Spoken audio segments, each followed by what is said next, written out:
Vice President J.D. Vance and his wife Usha Vance arrived in Greenland on a bone-chilling morning that transformed what was expected to be a routine diplomatic visit into a scene from a high-stakes geopolitical thriller, a moment that seemed to crack open the icy silence of the Arctic with a revelation of hidden ambitions and secret strategies. As their aircraft descended through swirling, wintry clouds and landed on a runway carved into endless sheets of glistening ice and snow, every element of the scene, from the relentless gusts of frigid wind carrying whispers of ancient secrets to the carefully choreographed approach of stern U.S. military officials clad in crisp, immaculate uniforms, spoke of a meticulously orchestrated operation designed to send a message far beyond conventional diplomatic niceties. In that moment, as the couple stepped off the plane with measured determination and their eyes scanning the vast expanse of a frozen wilderness punctuated by towering icebergs and a sky that shifted between steely gray and pale blue, an unspoken narrative began to unfold. Their arrival was immediately met by a contingent of military personnel, whose silent, purposeful movements and guarded expressions left no doubt that this was no ordinary visit. Instead of the expected fanfare, cameras were kept at bay, and official protocols were set aside in favor of a discreet but unmistakable demonstration of strategic intent. With every step the couple took on the icy tarmac, there was an air of solemn urgency, as if the elements themselves were complicit in revealing the high-stakes mission behind their journey. Soon after landing, they were swiftly transported to Thule Air Base, a facility steeped in Cold War history, and now one of the cornerstones of American Arctic defense, where the real drama began behind the reinforced, secretive walls. Within the dimly lit corridors of this highly secure installation, discussions were held in hushed tones among high-ranking defense strategists, intelligence officers, and diplomatic envoys. These closed-door meetings, shrouded in layers of classification and executed with impeccable precision, were said to address an array of issues that extended far beyond routine diplomatic dialogue. Among the topics reportedly discussed were the urgent need to upgrade missile defense systems to counter emerging threats, the deployment of next-generation satellite surveillance technology to monitor vast and largely uncharted territories, and even the negotiation of new strategic agreements with local Greenlandic authorities. Every gesture and every carefully measured word in those confined spaces was imbued with the sense that history was being remade, a recalibration of power where every decision carried ramifications for global security. The timing of Vice President Vance's visit was not incidental.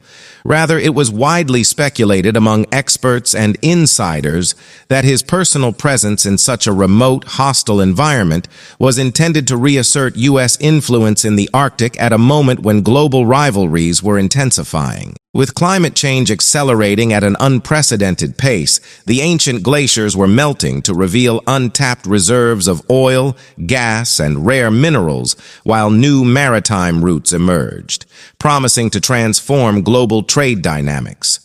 Rival powers, such as Russia and China, had quietly been increasing their footholds in the region through economic investments, scientific outposts, and covert diplomatic overtures. And the United States, sensing the gravity of the unfolding competition, opted for an uncharacteristically bold move by sending its second-highest official directly into the heart in the stark, frigid corridors of Thule, where every detail was meticulously controlled and the normal rhythms of public diplomacy were suspended in favor of urgent classified strategy sessions. The atmosphere was thick with tension and expectation. The couple's carefully selected attire, J.D. Vance's dark, tailored winter coat that spoke of authority and resolve, and Usha Vance's equally impressive ensemble that combined elegance with pragmatic insulation against the bitter cold, served as visual cues to the gravity of the mission at hand. Their expressions, sometimes fleetingly caught by the few discreet cameras allowed in the area, conveyed a mixture of stoicism and introspection. It was as if they were absorbing the raw majesty of the Arctic while simultaneously weighing the profound implications of the secret meetings unfolding around them. The significance of every gesture, every pause, and every whispered exchange was magnified by the extreme environment. It was a landscape where nature itself seemed to conspire with human ambition, where the endless white of the ice fields and the dark, foreboding silhouettes of distant mountains merged with the steely determination of leaders on a mission that would ripple across continents. Rumors and unconfirmed reports began to surface almost immediately, fueling speculation that the visit was not merely a public relations exercise, but rather the opening salvo in a broader, more aggressive U.S. strategy aimed at securing dominance in the Arctic region. International analysts debated whether this discreet but high-impact maneuver was a direct response to the quiet expansion of Chinese and Russian interests in the area. Efforts that had included infrastructure investments, scientific collaborations, and even the establishment of covert military bases. The very decision to bypass the usual media protocols and instead opt for a closed, highly secretive series of meetings was interpreted by many as an indication that the United States was preparing for significant shifts in its Arctic policy. In hushed discussions that quickly spread through diplomatic circles and were later echoed by media pundits, it was suggested that the presence of Vice President Vance in such an inhospitable environment was a deliberate attempt to signal to global rivals that the U.S. would not stand idly by as new power dynamics emerged. The narrative that was rapidly taking shape painted a picture of a world in which the Arctic, long regarded as a remote and almost mythical expanse of ice and snow, had become the latest arena in the struggle for geopolitical supremacy. As the day wore on, the details of the visit began to crystallize into a narrative that was as complex as it was compelling. Behind the heavily guarded walls of Thule, confidential briefings and high-level discussions took place that touched on everything from upgrading strategic missile defenses to exploring new economic opportunities in the region. Some sources claimed that talks even delved into the delicate subject of Greenland's sovereignty, with U.S. officials reportedly urging local leaders to reconsider long-standing policies in light of the emerging threats and opportunities presented by a rapidly changing Arctic environment. In a region where every melting glacier and newly opened shipping lane was seen as a potential game-changer, the stakes could not have been higher. The absence of a formal press conference or detailed public statement only added to the aura of mystery, prompting international observers to wonder whether the silence was meant to conceal a radical shift in policy that could redefine the strategic landscape for decades to come. The visual imagery of the visit, the resolute figure of J.D. Vance set against a backdrop of glittering icebergs and the stark beauty of an unyielding Arctic wilderness, served as a powerful metaphor for a new era in global power struggles, where the forces of nature and the ambitions of nations converged in unpredictable and in that unfolding moment, every element of the visit, the meticulously choreographed movements of military personnel, the restrained yet potent expressions of the visitors, and the unspoken communication of shared determination, was a signal that the United States was recalibrating its approach to international diplomacy. This was not a day for grand declarations or overt symbolism, but rather a quiet, calculated assertion of strategic will, a demonstration that sometimes the most powerful messages are delivered in silence and secrecy. As the couple was escorted through the labyrinthine corridors of Thule, where every conversation was cloaked in layers of confidentiality, and every decision seemed to be weighed with the gravitas of history, one could sense that this was a turning point, a moment when the Arctic was no longer a remote outpost of the world, but a central stage in a contest that would shape the future of global power. And so, as the day drew to a close and the Arctic sun began its slow descent behind the jagged silhouettes of ice formations, the visit of Vice President J.D. Vance and Usha Vance left an indelible mark on the international discourse. a mark that resonated not just with policymakers and military strategists, but with ordinary citizens who, watching from afar, were compelled to reconsider the meaning of security, sovereignty, and the pursuit of progress in a world where nature itself was rewriting the rules of engagement. If you find yourself as captivated and concerned by these unfolding developments as we do, please take a moment to like this video, subscribe to Elite Story for ongoing updates and in-depth analysis, and share your thoughts in the comments below, because your engagement is essential in piecing together the hidden narratives that may well redefine our shared future. As darkness began to fall over the icy expanse and the chilling winds carried away the final echoes of the day's events, the mystery of that historic visit lingered. A mystery that promised to deepen and expand in the days and months to come, challenging our assumptions and urging us to remain ever vigilant in a time when the boundaries between diplomacy, military strategy, and environmental change are being redrawn before our very eyes.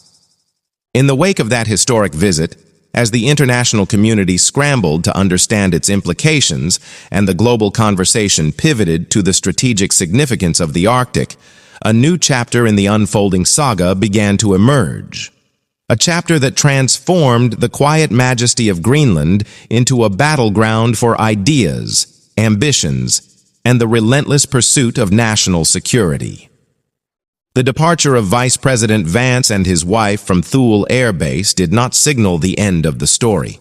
Rather, it marked the beginning of an era in which every detail of the visit was scrutinized, debated, and reinterpreted by experts, policymakers, and everyday citizens alike. Reports and leaks trickled out from within the fortified corridors of the base, painting a picture of meetings that were both urgent and deeply classified, where discussions ranged from the tactical upgrade of missile defense systems and the expansion of satellite surveillance networks to more nuanced debates about the future of Greenland's economic autonomy and the potential realignment of regional alliances. In this evolving narrative, the Arctic was no longer seen merely as an isolated icy expanse, but as a dynamic, contested frontier, one that was rapidly transforming in response to the twin forces of climate change and geopolitical ambition. As the harsh realities of global warming accelerated the melting of ancient ice, revealing vast reserves of oil, gas, and rare minerals that had long been hidden beneath the frozen surface, the strategic calculus of nations shifted dramatically. New, previously inaccessible maritime routes began to emerge, promising to revolutionize global trade and upend long-standing economic models. In response, rival powers such as Russia and China moved quietly but resolutely to stake their claims, investing in infrastructure, forging covert partnerships with local authorities, and even establishing research outposts that hinted at the possibility of future military expansion. Against this backdrop, the United States' decision to send its vice president on a personal mission to Greenland was interpreted by many as a bold and perhaps even provocative assertion of its own strategic priorities in the Arctic. Within the hushed, secretive walls of Thule Air Base, where every conversation was guarded by layers of classification and every decision was measured against the weight of historical precedent, the implications of the visit took on a nearly mythic dimension. Insiders revealed that the closed-door discussions had delved into matters of such critical importance that they transcended the realm of ordinary diplomacy, touching on issues that could redefine the balance of power in a region whose value was skyrocketing with every passing day. From proposals to integrate advanced missile defense technologies with cutting-edge satellite monitoring systems, to initiatives aimed at deepening economic ties with Greenlandic leaders, a move that many feared might erode the island nation's hard-won sovereignty, the breadth and depth of the topics under discussion were staggering. Every nuance, every carefully chosen word, and every measured silence within those secretive meetings was seen as a potential clue to a larger, more aggressive U.S. strategy in the Arctic, a strategy that some experts speculated might even include contingency plans for an all-out competition with rival powers over the control of newly exposed resources and strategic maritime routes. As word of these discussions spread beyond the confines, international media outlets and think tanks erupted with analysis, drawing parallels to the tense, high-stakes maneuvers of past eras when the global order was in flux and every diplomatic gesture carried the weight of potential conflict. In this climate of uncertainty and anticipation, the Arctic emerged not only as a region of unparalleled natural beauty, but also as a symbol of the transformative challenges facing our world, a symbol of a future in which traditional boundaries were dissolving and the rules of global engagement were being rewritten by forces both environmental and geopolitical. Local Greenlandic leaders found themselves at the crossroads of a profound dilemma. On one hand, the promise of international investment and technological expertise offered the prospect of economic development and improved infrastructure, while on the other, the aggressive posturing of great powers threatened to undermine the nation's independence and cultural heritage. Heated debates erupted in public forums and within the halls of local government as citizens and officials alike grappled with the reality that their homeland was becoming a focal point in a high-stakes contest for global influence. Accusations of aggressive pressure and covert manipulation circulated widely, as many feared that the intimate details of the confidential meetings would eventually lead to agreements that favored external interests over the self-determination of Greenland's people. Amid this storm of public discourse, the strategic symbolism of Vice President Vance's visit loomed large, a symbol of American resolve, yet also a harbinger of the complex challenges that lay ahead in an era where environmental change and geopolitical ambition converged in unexpected and transformative ways. The images of the vice president and his wife, captured against the stark, awe-inspiring backdrop of melting glaciers and shimmering ice fields, were replayed across global media, each frame igniting further speculation about the true nature of the mission. For many observers, these images were a clarion call to re-examine the meaning of power, security, and progress in a world where the very foundations of the natural environment were shifting beneath our feet. As the international community continued to digest the implications of the visit, academic institutions, policy analysts, and military experts convened roundtables and published extensive commentaries on the potential ramifications of this bold maneuver. In boardrooms and think tanks across the globe, discussions turned to the urgent need for transparency, accountability, and a rethinking of how nations engaged with one another in a world where the Arctic was fast becoming the new epicenter of strategic competition. Leaked documents, though sparse and heavily redacted, hinted at a series of contingency plans and adaptive strategies that could have far-reaching consequences, not only for the United States and its rivals, but for the entire global order. The prospect of an Arctic Cold War, as some commentators ominously termed it, sent ripples through diplomatic circles, prompting calls for international cooperation even as nations jostled to secure their own interests in an increasingly unpredictable arena. In the midst of this geopolitical maelstrom, the everyday citizen was left to wonder how these high-stakes maneuvers would eventually affect their own lives, whether through shifts in energy policies, changes in trade routes, or even the broader impacts of climate change accelerated by the same forces driving global competition. If you are as intrigued and concerned by these developments as we are, please remember to like this video, subscribe to Elite Story for continuing updates and expert insights, and share your thoughts in the comments below. Your engagement is vital as we navigate these complex. As night fell over Greenland and the aurora borealis lit up the sky with a surreal display of shifting colors, the profound implications of that fateful visit resonated far beyond the icy borders of the Arctic. The strategic contest that had been ignited was only just beginning, and its echoes promised to shape the future of international relations in ways both bold and unforeseen. Every secret meeting, every carefully guarded decision, and every silent gesture exchanged in the shadowed halls of Thule Air Base contributed to a narrative that challenged our assumptions about power, security, and the future of a rapidly changing world. In this landscape of uncertainty and promise, where the collision of natural forces and human ambition seemed destined to rewrite the rules of global engagement, one thing remained clear. The visit of Vice President J.D. Vance and Usha Vance to Greenland was not simply a diplomatic mission. It was a dramatic, transformative moment in the history of our time. As the world watched, analysts continued to piece together the scattered clues, and debates raged over the long-term implications of a new era in which the Arctic would no longer be a remote frontier, but a central stage for the unfolding drama of international competition. And so, as the saga continues to develop against the backdrop of a melting world and shifting alliances, we invite you to remain engaged, to ask the hard questions, and to join us on this extraordinary journey into the heart of a geopolitical revolution. A revolution that promises to redefine our collective destiny in the face of nature's relentless power and the unyielding drive of human ambition.